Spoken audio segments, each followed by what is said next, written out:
Hello everyone, I'm Arkangel, and today I want to talk about something that it was in my mind from like a week ago, and the first time that I heard about the situation, about the Emika game situation.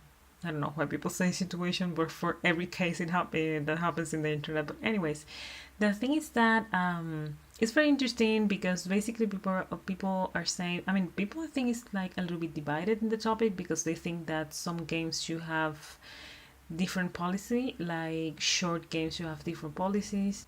I don't want to say this and make it sound like I have anything against this person because I saw a developer, and that's another thing that was a little bit worrying for me, that he's just one person making these games. I don't know, that makes it a little bit how can I don't know exactly how to say it, but the thing is that having a group of people making a game makes you feel more supported, I think, and it also makes you prone to, in my opinion, better decisions. Because someone was saying, I was reading a lot of comments, just like basically getting the feeling people was having, and some people mentioned like if they were a true developer, they they they wouldn't do this, like just say, oh yes, I'm just going to stop making games from now. And I understand it's just one person, maybe they have financial problems,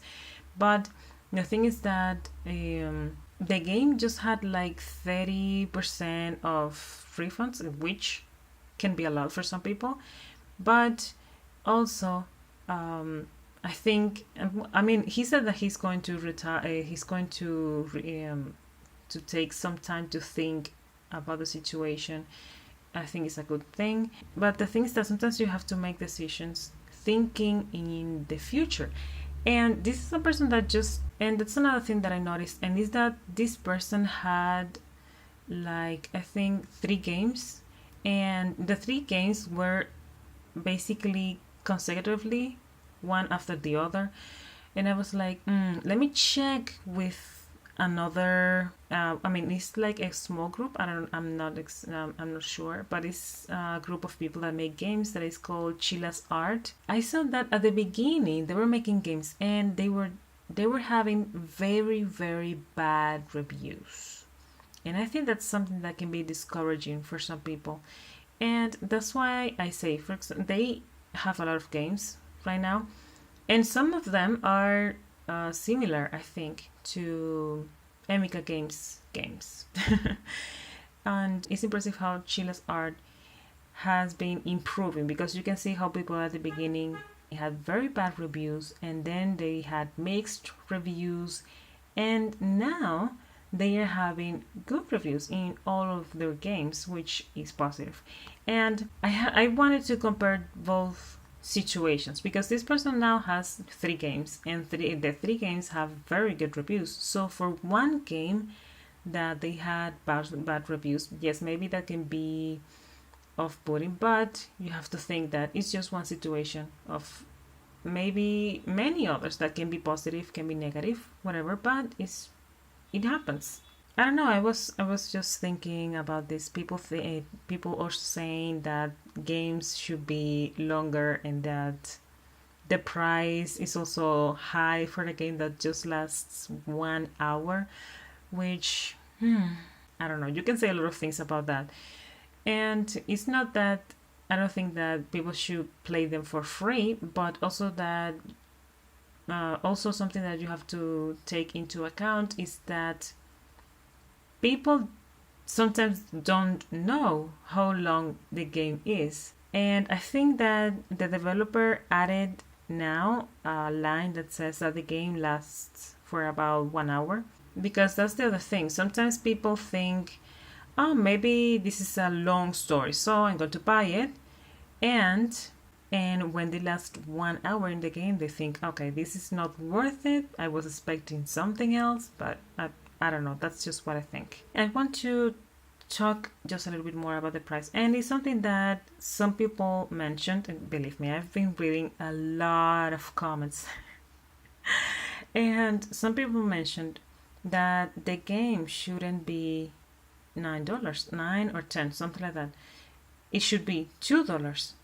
And I was like, okay. So when I checked Chilas Art games, yes, some of their games are $2 because they are very short. And yes, I think that some games that are very short shouldn't have that high of a price. But it's just my opinion. It depends. I know there is a lot of work in making games with that high quality of visuals, but you have to also think that games are not just visuals, it's also storytelling and mechanics and those things. And it's, for example, Minecraft. That pure example. It's not graphics, although you can, of course, pimp it up. But it's not just graphics. So that's something else. It's not just graphics, it's also storytelling. And I can see how people can like a game, but if they feel that the game is not long enough or the story wasn't like well developed, they will feel like, I don't know, they have been deceived in some ways. And I'm not saying this is the purpose. I'm not saying this is what this developer tried to do. It's something that can just happen, and I think they're in the right to do that. And just to, I don't know, maybe add something to the discussion, is that I watch a comic writer on YouTube, and he talks a lot that some people complain about refunds, and he says that he just refunds stuff because it's like at the end it doesn't matter, because the people that want refunds, they are your customers. At the end, the purpose of the refund is not important. What is important is that they come back if they are really your customers, because if they like your products, maybe they don't like this one and they are in their right, and they give it back. And there was something else that I was also thinking about. I think that people nowadays is too fast to criticize the customer directly. And in the article of PC Gamer related to Emika games, at the end there was another article referenced of a developer that called out one person publicly on Twitter, and a specific person, because they gave a positive review and wanted a refund because they finished the game before the 2 hours. And I understand, yes, it's very strange, the situation. You can say that they are an a-hole because they gave a positive review, and that's something that, how can I say, sometimes people find that strange, but I've seen that in many places. People give 5 stars for a product, for example, and if you read what they say, they have negative things to say about it. But in this case, I understand it's a refund, and they apparently enjoyed the game, but they requested a refund. I don't know. There's a lot that you can say about that specifically. But the thing is that, why do you have to call out one person? One person. Some people that maybe see your tweet or something like that, something that you said about one customer may feel like, oh my god, if I buy a game from this person and if for some reason I don't like it, they're going to call me out. Oh my goodness. I don't know. This is something crazy. How can I say, they're in the right? Maybe make longer games. Yes, sometimes people say like, but if they make longer games, maybe it's going to be less interesting for any reason. And I think that's the wrong approach. Okay? Because you can make longer games and make them more interesting. Because, for example, I saw the name of the game, Summer of 58, and I thought, well, it's a historical event. Maybe it's long, maybe. But it wasn't. It's just 1 hour game. And for me, that's, how can I say? An hour is too little for me. I have to say that. Yes. But, that's just my opinion. I think that people should take into account that if you make shorter games, people may like the game, but they may not like that it's just 1 hour. Maybe less than that. And I don't know, that's just reality. Then people say, oh, because quantity versus quality. My goodness, I'm just thinking. I'm just thinking. I don't know, how can you say something like that? There are longer games that are very good. There are shorter games that are also very good. It depends. It's something relative. If people want a refund, it's sad. I understand.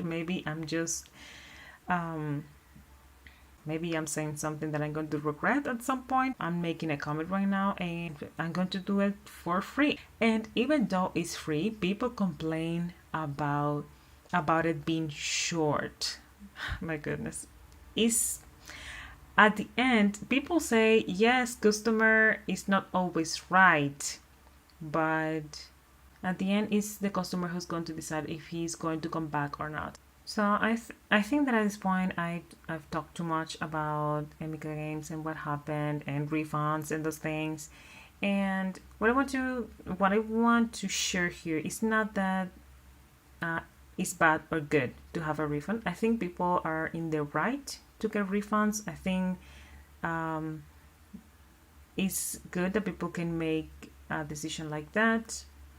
And I'm sorry for this person that makes games. Yes, I know it's a bad situation, and I don't want, of course, this person to have economical problems or anything like that. But I just want to look at it from the perspective of the refund, okay? Because I know that people have problems, economical problems, and those things, and maybe this can be something very important for this person, important like in their life, not just about making games. And but in any case, I think that even though a lot of people are saying like, oh, people are a-holes and things like that, no, I don't think so. So I think that people should have the right, and if they don't like it because it's short or anything like that, they are in the right. Maybe they were expecting a longer game. And well, that's it, basically. I don't have anything else to say for now. So guys, I think that that's it. See you in the next video. Bye.